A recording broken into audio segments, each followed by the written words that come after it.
Assalamualaikum warahmatullahi wabarakatuh. Hai semuanya. Kali ini kami kelompok 8 akan membahas mengenai psikologi komunikasi tentang komunikasi asertif. Tapi sebelum itu, perkenalkan dulu anggota kelompok kami, yaitu ada saya sendiri, Devina Julfa, ada teman saya, Intan Dewi Puspita, Laili Rahmawati, dan Rini Suryani Tarigan. Oke, kita lanjut ke pembahasan kita kali ini. Nah, di sini kami akan membagi 4 pembahasan. Yang pertama itu ada konsep dasar komunikasi asertif, dan yang kedua perbedaan asertif dan agresif, yang ketiga ciri dan manfaat komunikasi asertif, dan yang keempat yaitu ada teknik berkomunikasi secara asertif. Nah, di sini saya akan membahas mengenai konsep dasar komunikasi asertif.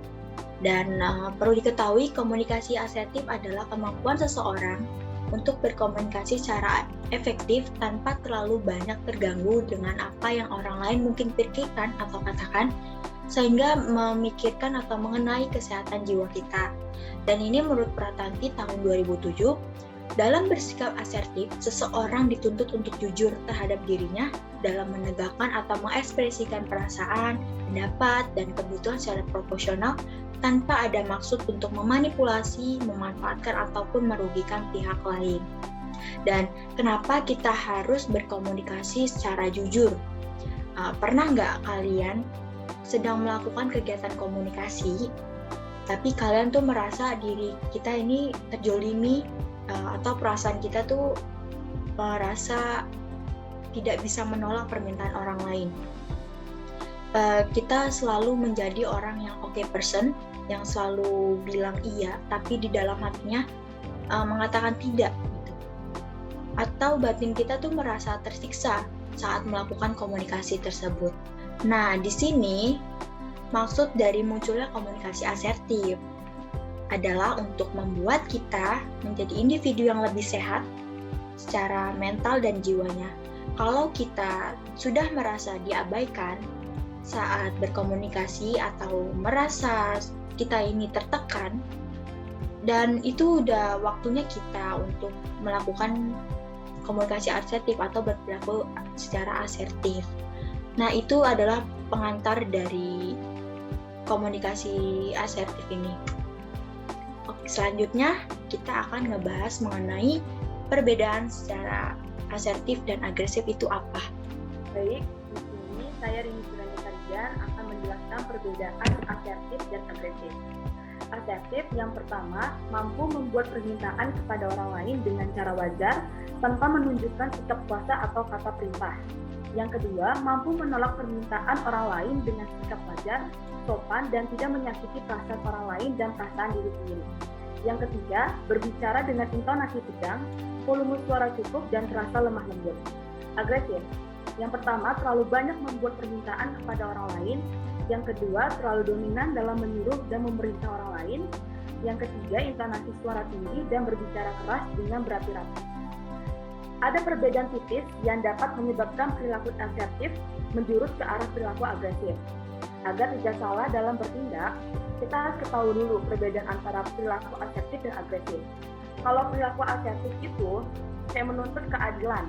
Kalau misalkan perilaku agresif itu menuntut kemenangan. Seorang yang berperilaku asertif mampu menyampaikan pendapatnya tanpa melukai orang lain, sedangkan perilaku agresif menyampaikan pendapatnya dengan cara menyerang. Perilaku asertif dia akan menghargai hak orang lain, tetapi kalau perilaku agresif hanya memikirkan dirinya sendiri.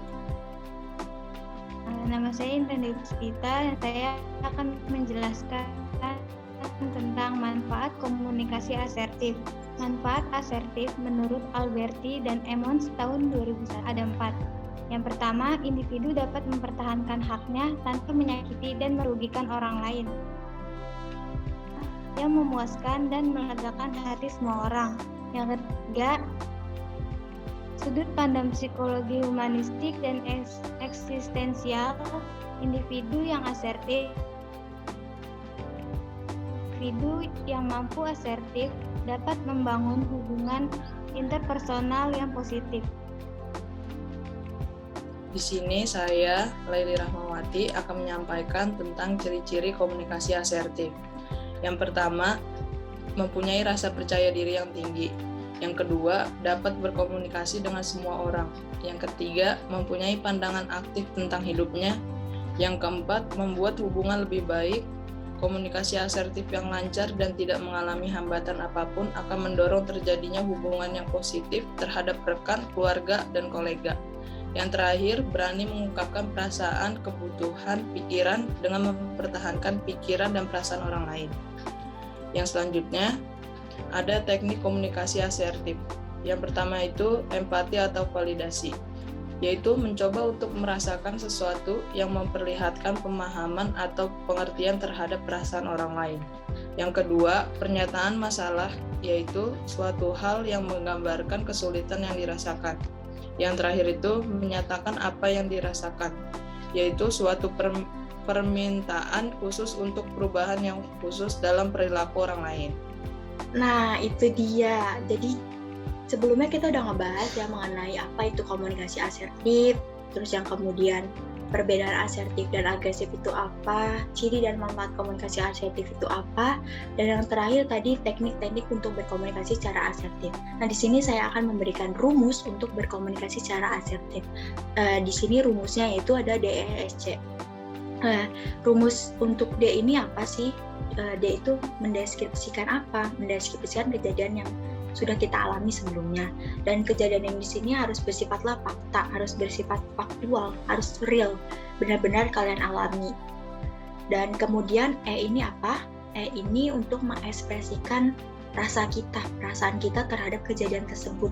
Jadi kalau objeknya udah diketemui atau udah diketahui, maka selanjutnya kita ungkapkan perasaan kita terhadap kejadian tersebut. Nah, selanjutnya ini S. S ini untuk apa sih? S ini spesifikan harapan. Jadi dari kejadian tersebut, apa harapan yang ingin kamu klarifikasikan, apa yang ingin kamu capai, gitu. Dan yang terakhir adalah C. C ini konsekuensi dari harapan kalian tersebut itu apa. Jadi sebelumnya kejadiannya udah tahu seperti apa, kita udah mengekspresikan perasaan kita, udah tahu harapan yang ingin kita capai itu apa, maka selanjutnya harus konsekuensikan, harus ceritakan apa konsekuensinya jika harapan tersebut tidak tercapai. Nah, selanjutnya ini saya ada contoh komunikasi percakapan seorang ibu terhadap anaknya seperti ini. Dan ini sudah saya beri tanda masing-masing warna, masing-masing rumus, dan percakapannya seperti ini. Kakak tadi tidak beresin kamar ya, kakak tadi nggak beresin selimut ya, mama sedih kalau kakak tidak beresin kamarnya seperti ini. Mama itu maunya kalau kakak bangun tidur langsung beresin kamarnya. Kalau tidak diberesin seperti ini nanti muncul kecoa, bagaimana? Mama nanti tidak mau membelikan kakak selimut lagi. Nah, gimana? Lebih terdengar enak ya di perasaan kita. Jadi kita yang mengungkapin pun tercapai gitu. Perasaan kita juga lebih terbuka dan yang mendengarkannya pun tidak merasa tersakiti. Dan itu dia pembahasan kita kali ini dari kelompok 8. Sampai ketemu di video selanjutnya. Wassalamualaikum warahmatullahi wabarakatuh. Bye.